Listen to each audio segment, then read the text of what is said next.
اگر ہم 2025 کے پاکستانی ڈراموں کو محض تفریح کی بجائے اخلاقی اور فکری نظر سے دیکھیں تو ایک بات بہت واضح ہو جاتی ہے کہ اس سال کے ڈراموں نے ہمیں ہنسایا کم اور سوچنے پر زیادہ مجبور کیا۔ شاید یہی اس بات کی علامت ہے کہ ناظرین کا ذوق اب بدل رہا ہے اور دل اب شور سے نہیں معنی سے مطمئن ہوتا ہے۔ اسلام ہمیں یہ سکھاتا ہے کہ کہانی صرف وقت گزارنے کا ذریعہ نہیں ہوتی بلکہ وہ آئینہ بھی ہو سکتی ہے، ایسا ہے نا کہ جو ہمیں ہمارے رویے، ہمارے فیصلے اور ہماری اجتماعی کمزوریوں کا عکس دکھا دے۔ 2025 کے کچھ ڈراموں نے یہی کردار ادا کرنے کی کوشش کی، تو اس میں جو نمبر 1 پر ڈرامہ آتا ہے تو اس کا نام ہے تن من نیلو نیل۔ تن من نیلو جیسے ڈرامے نے ہمیں ایک بہت تلخ مگر ضروری سچ سے روشناس کروایا کہ جھوٹے الزامات، ہجوم کا تشدد اور مذہب کے نام پر ہونے والی زیادتی، یہ سب ایسے گناہ ہیں کہ جن سے قرآن و سنت ہمیں بار بار روکتے ہیں۔ اسلام ایک بے گناہ انسان کا قتل پوری انسانیت کے قتل کے برابر ہے، اور یہی پیغام اس کہانی نے بغیر کسی نعرے کے دلوں تک پہنچایا۔ یہ ڈرامہ ہمارے لیے یہ سوال چھوڑ گیا کہ ہم بطور معاشرہ کہاں کھڑے ہیں، اور کیا ہم واقعی دین کو سمجھتے ہیں یا صرف استعمال کرتے ہیں۔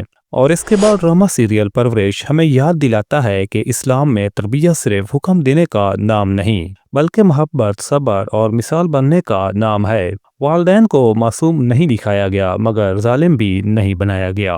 یہ وہ توازن ہے کہ جس کی تعلیم ہمیں نبی کریم صلی اللہ علیہ وآلہ وصحبہ وسلم کی سیرت سے ملتی ہے، جہاں اصلاح سختی سے نہیں بلکہ حکمت سے کی جاتی ہے۔ اور اس کے بعد جن کی شادی ان کی شادی جیسے ہلکے پھلکے ڈرامے یہ بتاتے ہیں کہ تفریح اگر حدود میں ہو تو نہ صرف جائز بلکہ انسان کے لیے راحت بھی بن سکتی ہے۔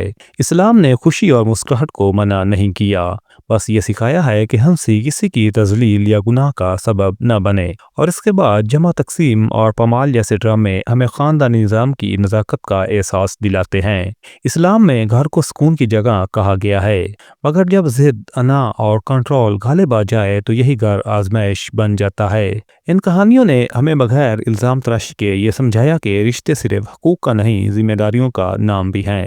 میم سے محبت جیسی کہانیاں اس بات کی یاد دہانی ہیں کہ محبت اگر صبر، وفا اور اخلاق کے ساتھ ہو تو وہ وقتی جذبہ نہیں ہوتی۔ اسلام نے محبت کو منع نہیں کیا بلکہ اسے مقدس، پاکیزگی اور ذمہ داری کے ساتھ جوڑا ہے۔ وہ ڈرامے جو اثر چھوڑنے میں ناکام رہے شاید اس لیے پیچھے رہ گئے کیونکہ ان میں وہ سچائی نہیں تھی جو دل کو چھو سکے۔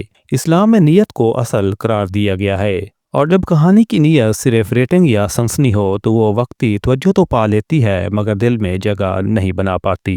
2025 نے ہمیں یہ سبق دیا کہ ناظرین اب چیخو پکار، زبردستی کی محبت اور بار بار دہرائی جانے والی مظلومیت سے تھک چکے ہیں۔ دل اب ایسی کہانیاں چاہتا ہے کہ جو ضمیر کو جگائیں، کردار کو مضبوط کریں اور ہمیں بہتر انسان بننے کی طرف لے جائیں۔ شاید اس سال ہمیں کوئی خوابوں جیسی محبت نہ ملی ہو، مگر ہمیں یہ ضرور یاد دلایا گیا ہے کہ اصل خوبصورتی سچ، انصاف اور ہمدردی میں ہے، اور یہی وہ اقدار ہیں کہ جن پر اسلام نے ہمیشہ زور دیا ہے۔ تو آئی ہوپ کہ آپ کو آج کی ہماری یہ ویڈیو ضرور پسند آئی ہوگی۔